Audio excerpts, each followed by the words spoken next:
Ba-boom, ba-boom, ba-boom. 3-1 mother G. 3-1 G.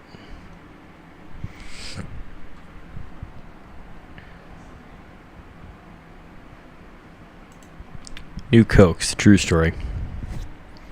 As you can see in the description of this video, basically I've described a creation in the description of this video. And the creation in question is essentially an artificial construct. It never was... the Nuke Hoax film was never played off as though it was actually me recording the album, because the logistics of doing that for real, it's a lot harder than just pretending that you're filming yourself recording the album. Obviously the album was recorded, but the album was recorded over such a long period of time. Like, I would say Nuke Hoax was being recorded at the same time it was being composed, rehearsed, and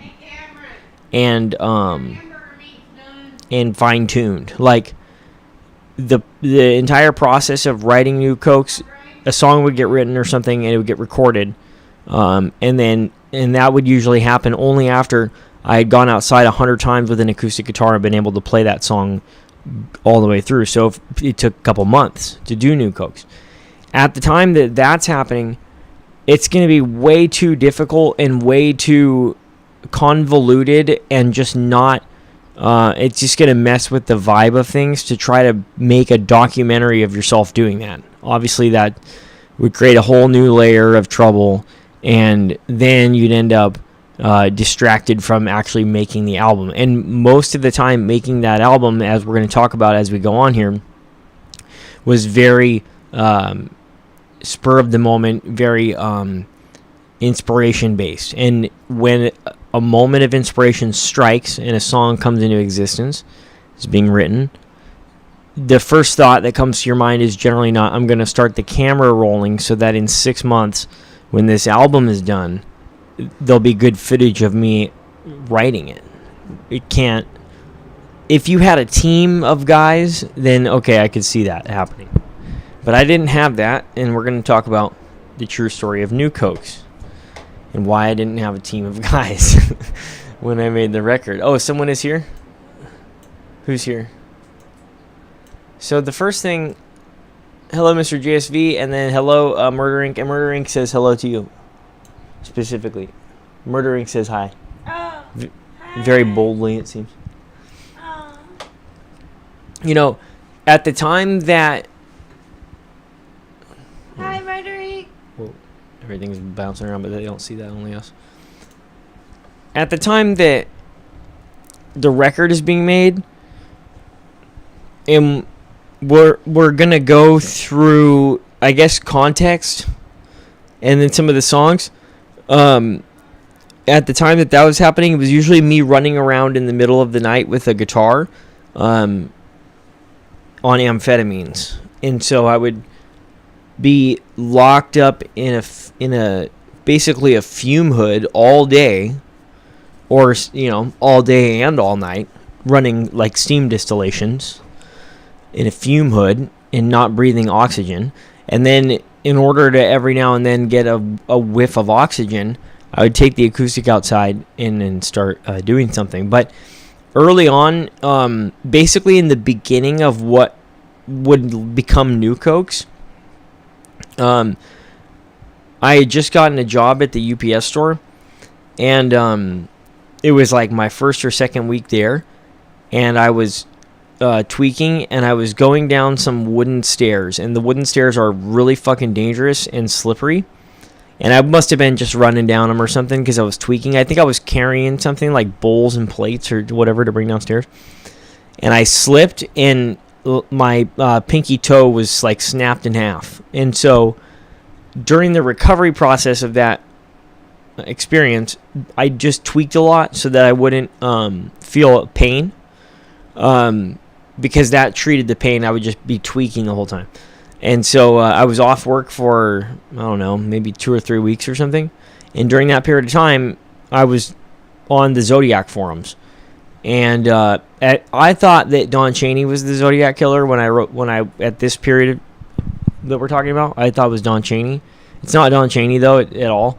But that's what I thought, and that's what I used to think. CEAR for him. Okay. What, on pro boards? Yeah, I've been on hiatus. But I've been working on a lot of things in the meantime. Just hiatus from EAR. And so I don't have like an old... Maybe I do. Wouldn't that be cool if I had an old acoustic version of ALA? I'd have to hunt it down. Let me just do... Is it even... Oh, man. It's just not even the same thing. I bet you there is somewhere. It's just, when you're going to do a show on something, you should come prepared. And not just make it up as you go, because then you're going to go, what if there's an old... I have an idea, though. I'm going to try one thing while we're on the air. If it turns up quickly, then...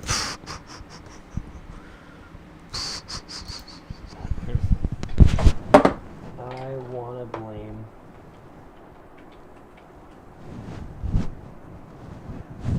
Alright, let me see what's going on. Blame all my problems on... Okay. Let's try that again.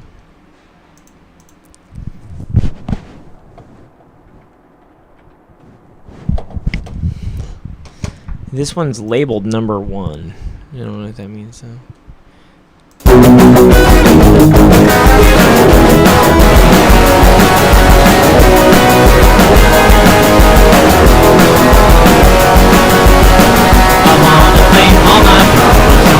Alright, so I do have it.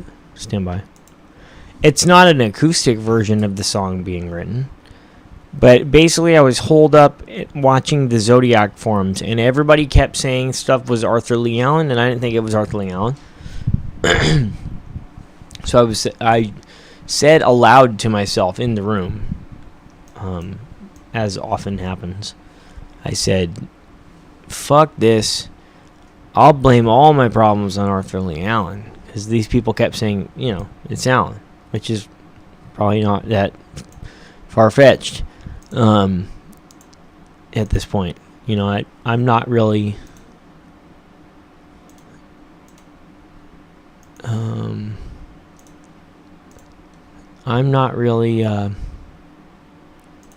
opposed to that idea. I'm gonna try something, because you can't just download stuff, unfortunately. Oh man. Alright, I'm just gonna tell you guys stories then. This is gonna change. If you're watching this, you've heard the record, you know. That's the other thing. Monopropellant was written in a meth lab, by the way. So, and I meant that stuff about not being able to breathe from the HCl. I was actually just telling you guys I couldn't breathe anymore. Which I like that part of the song, because it's like, hey dudes, I can't breathe. I was gassing with HCl too much. And I meant it. And it was not fun to be choking on ethereal hydrogen chloride every day.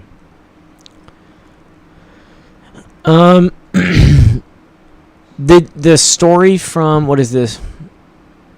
Oh, look at all these stuff. Or go to MI. Crazy news. What's the news? Oh, okay, hold on.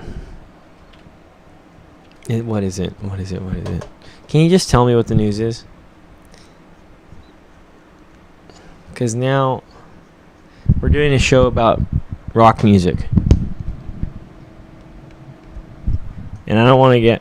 I'm going to try not to even say what... I see it. I've seen this article. Everyone... Yeah, I know this. Is there development in this? Oh. Okay. We'll get to that. But today's about rock music. What's up, Zap? Yeah, it's been... Ned and I were supposed to do a show.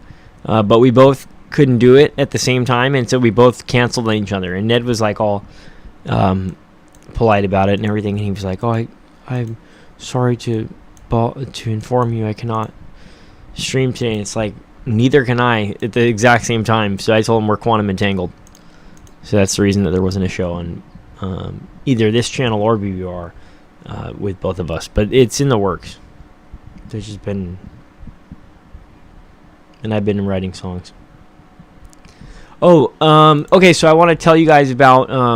let's go through some footage. I have some footage from the Nuke Hoax era right here. It's probably never been seen. Alright, so I hope that I cut that video. The question in the right is, spot. why just can I not switch hear? the pages around? Stupid. You should Alan be could able not to have hear known the content everything. of the 340 because You have he to go to died properties, decades just before it was decoded. stand by. I and the forgot how to use solution OBS confirmed by the because FBI. Some have argued that it's been a while. Alan used subtle You have to go clues here. to pretend he was And then you Zodiac. have to go like this. Obviously, this makes Oh, no, absolutely don't. no sense, and Alan would be 100% Advanced incapable audio of reading the properties, that's 340 what it in is. 1992 unless he was And the we're gonna Zodiac. do killer. monitor Okay. only. Number There we 4. go. Alan drove a Volkswagen Carmen Ghia as one of his many cars in the years following the attack at Lake Berryessa, where the attacker wrote on the car door of Brian Hartnell, the male victim in the attack, who drove a Volkswagen Carmen Ghia. Okay, number 4. When a 1966 job application filled out by Alan was scrutinized by Tapatalk forum user Interested OZ, it was found to contain characters. Oh, that sucks. Anyway. All right, so you can see here that I'm wearing a free Keefy D pin. Let's talk about some things. So at the time that the documentary was being filmed, a lot of the songs that are Nuke Hoax were either in the process of being or had already been written, but among those was Compton Street Legend and the Southside Compton Crips. So I personally manufactured a button at the UPS store. I think it was with cardboard, a safety pin, some thermal paper, and then like might have had 3-inch tape over it, because the 3-inch tape is so big that it just covered the whole thing, I think, so it like laminated. And then I had a safety pin affixed to the back of it, and it made a free Keefy D pin. And I was wearing that around. I wore it at the UPS store as a joke, and then I would wear it around town. It says free Keefy D, and I had a blue hoodie, and I was repping Southside Compton Crips. So anyway, this footage was filmed at a bus stop on Moulton Parkway in Laguna Niguel. And I was waiting for a bus to go up to North Orange County, which is like Huntington Beach, in that area. And while on my way there, I filmed this list of items. I remember what I was doing, actually, in this footage. I was going to the dope man's house. And there's footage. I have it somewhere. I have to dig it up. I'm going to look right now. There's footage of somewhere of me walking down the street complaining about how I have to do this every 2 weeks and how annoying it is. And I'm there at the bus stop there at Moulton, and it's a 2-hour bus ride. So I started filming the list of items that it was Alan. Let's see if we have any of the deleted footage. Oh yeah, it's like there's some of it right here. Some of this stuff has never been seen before. Which that makes it exciting. Let's remove this. So this is classic Nuke Hoax era right here. All right, I'm hoping I have enough time that to you guys are seeing, and I'll probably end up re-recording it. Monitor only, monitor. To make it look like it happened on a different day than some other things from back there, but a lot of the shit from this bench is not going to make it in the film. A lot like this is not going to be in the film. This is not going to be in the film, I said. Not It's gonna be. accurate. That'd be stupid. Redo this like in the dictions about him. So it's more of Alan, but there's something else of me walking and complaining about how everyone is watching me, and I hate having to go. It's one of these. I have it. We're gonna find out right now. So we did half of IOP, and I relapsed. Advanced audio. I was in a sober living at the time, so they kicked all of us out that were involved in that shit. Which is how that went down a lot, but we did half of IOP, and sober, blah, blah, blah, but I was fucking thinking I don't know what was going to happen. Trying to make these albums stuff and just fucking up. That's the scary part of it. It's like how edgy and how good. I don't know what I was talking about. That's not the one I'm looking for, though. What I'm looking for specifically is, I think it's here. It's I'm walking. So if there's a bus stop involved, it's not what I'm looking for. On me and so fuck off, bus stop. And a new phone that's at 93%. I might as well take you on the mission that happens. Yeah. And this is important part of the every 2 weeks record, and this is an important part of the record because I needed about that to function. Days. Every 14 days. So you notice that I say this is a very important part of the album. Yeah, because if you're tweaking every day and you stop tweaking, you can't write an album anymore for a little bit. Thinking that since I have a phone charger on me and a new phone that's at 90, so it's dark. You can tell it was dark times in Nuke Hoax. Might as well take you on the mission that happens, and this is important. You can actually see it. The record and all kinds of things, but this happens about every 14 days. It sucks. But anyway, it's a big mission, you know. I have to show you guys like why it's so fucking important that I stay away from Los Angeles right now, which is pretty far north of here. But the blue. For anyone who's not from here, it's so fucking weird. If this documentary ever gets anywhere, it's important for me to stay away from fucking Los Angeles. Here's the ability to play it. Aspects of it that are really cool. Anyway, I don't know what else is happening there. But that's late footage anyway. The reality of the situation is there's no photos or videos of a lot of the early production of Nuke Hoax because I was locked in a fume chamber just coming up with ideas. Or on the trails in the middle of the night. And I don't film there, I don't think. There's like nothing here. That's part of why the documentary came into existence, because there was no making of ever filmed. So it had to be filmed artificially. But there's a couple things here and there from around that period. I don't know really what else. Free Who? What's that? Keefy D. Went around Irvine. Yeah, or I've always lived next to Irvine. Really close to it. What's that pin? Free Keefy D. The guy who was in the car that when they shot Tupac. Keefy D. Yeah, Tupac. Tupac.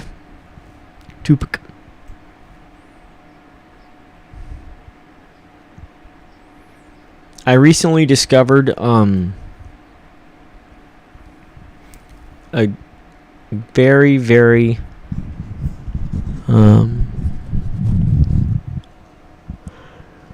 exciting old recording. Go to the founding fathers of tunnelrock.bandcamp.com and look for the song called actuallyhappened.pdf. I didn't know that it still existed. I highly recommend it. It's the longest setup to a joke ever. What else has been going on in the world? Oh, this is I'm gonna just put this on here for you guys. Because I'm also trying to push a point. I'm trying to... Where'd it go?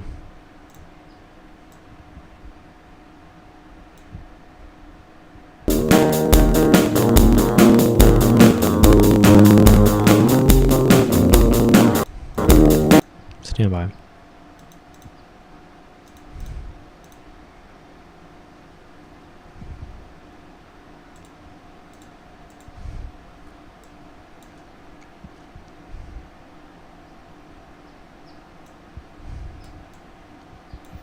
This is a new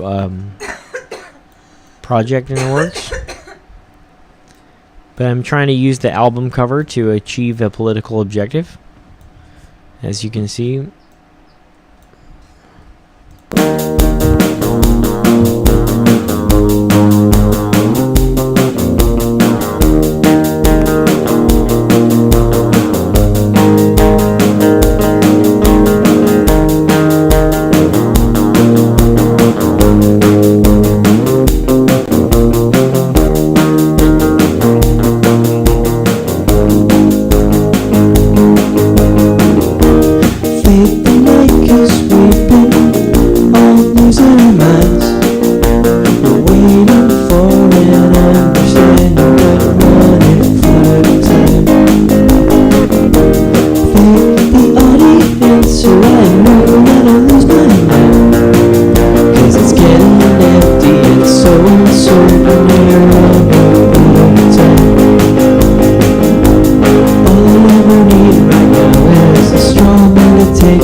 Sam Carr's Union. This is Sam Carr's motherfucking Union.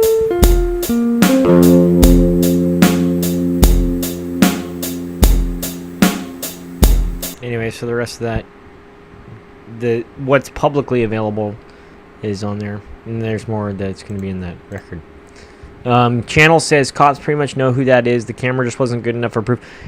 Back in those days, there really wasn't camera surveillance like there is now, even in Las Vegas. So, you might have had some surveillance cameras. I don't really know because I never looked at that side of the evidence because it was probably not that common, and it was probably only for like the higher end businesses, like maybe the actual club where Tupac and Suge Knight were on their way. I don't know if that location even had cameras. Probably not. And in those days, it wasn't like it is now where everyone has a surveillance camera. So if there's camera footage of this event, I almost guarantee you that there's no camera footage that represents the moment of the shooting that clearly depicts both the target vehicle and the offender's vehicle. And so what we're working off of is circumstances, geography, motive, ballistics, and witness testimony in this case. This is one of those things. Hold on, move some stuff around. Let's discuss it.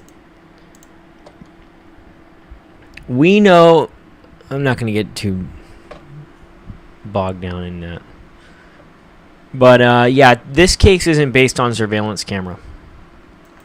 Whoops. No, don't exit. Hold on. I meant Brosman. Oh, Brosman? Oh, yeah, Brosman I just put as an album cover because might as well show that picture to everyone. You know? Not like anyone's going to... I mean, you know, if I can put it on something and show 2 or 3 other people, imagine if 2 or 3 other people did that too. Look up the 6 degrees of separation. You could pretty quickly get word out about Brosman. If everyone did it, well, that's probably not going to happen. I would love to see that get solved in our lifetime because I think the answer to that case is the answer to the infamous I-70 case. And if you solve one, you probably solve the other one.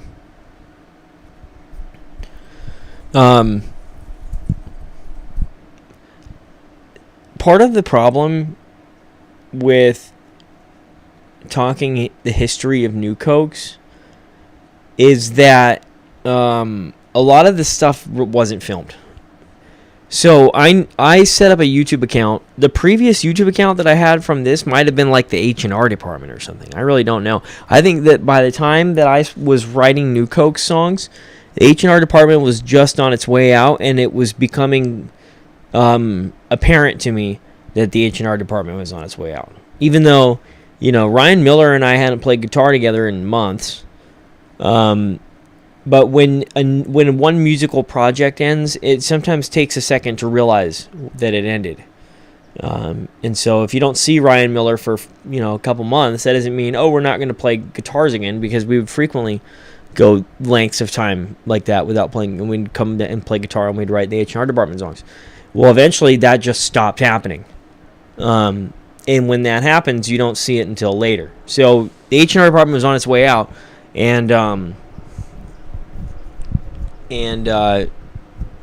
was just writing Nuke Hoax songs. But I wasn't filming stuff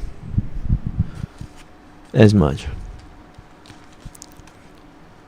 Some of the songs on Nuke Hoax sound like H&R department songs. Like Unauthorized.tv sounds like an H&R department song.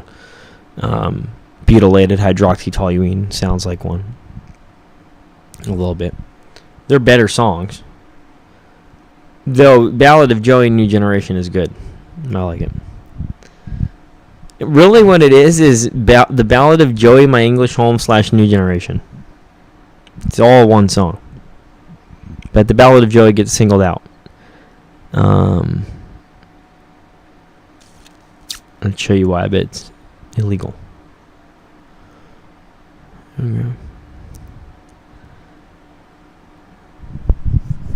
What did he say? But you think what? Stand by.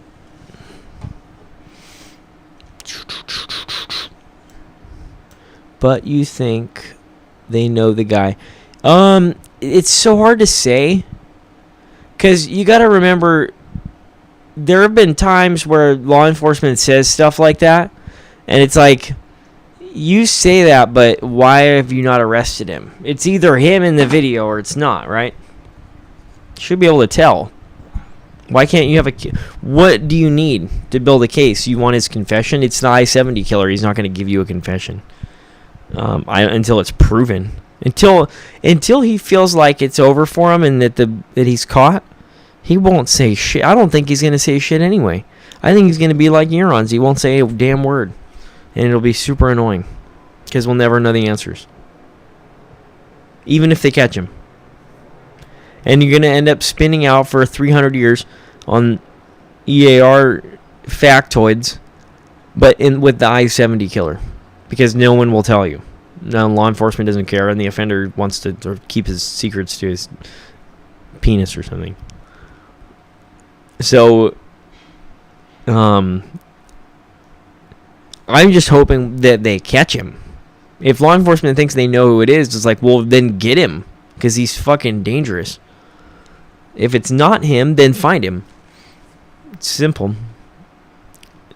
And this is one of those times where DNA has actually fucked us. A little bit. It isn't that the DNA has fucked us. It's our perception of what is possible with is now or our perception of how to solve a crime is now viewed through exclusively the lens of DNA, which in most cases is great, because in a lot of cases you have some and the advancement of DNA science can solve all kinds of shit. You know, people have touch DNA. You go and touch a doorknob and they swab it, get your DNA, build your family tree, and catch you. That's the state that obviously where criminal investigators would love to be, and real life doesn't always work that neatly and tidily. But that's what they want. They want to be able to just go, okay, the offender touched something, or his skin cells fell off in this area, swab that area, boom, build his family tree, bakak, we have him. Okay. The I-70 case is probably not going to be solved that way. And so when the task force convened in 2021, they were thinking, okay, well, let's submit items for DNA testing, because this is 2021 and Iran's had just been caught 3 years before by DNA. And so it revolutionized. After that happened, everybody started catching or solving cold cases with DNA samples. So the I-70 task force figured, okay, we'll submit this item, that item, this item, that item to DNA testing. We'll talk about the case, and hopefully we get a hit on the DNA. They didn't get a hit on the DNA, and they didn't really make any progress talking about stuff, probably because they didn't consider the Brosman angle. I think you have to consider the Brosman angle. At least try. And maybe the task force did. But if they did, I didn't hear a word about it. None of us did anyway. And I'm not like I'm in some position of status or power like someone's going to tell me. But what I mean is the public didn't hear about anything Brosman. We didn't hear about Brosman in 2021. At least, not, they didn't elaborate on anything. We don't know if it's I-70. And if it's not I-70, then who is it? Because he's still a violent killer. So you have to find him. But I think he's I-70. So I think if you find him, you find I-70 at the same time. And don't get me started on the Texas shooter and Vicky Webb, because, oh my gosh, it's too much. It's a rabbit hole, that case. It's a fun one, though. I'm happy that there was no communications from the offender. These guys, like fucking the Zodiac Killer, write stupid fucking letters. And then it's like, oh no.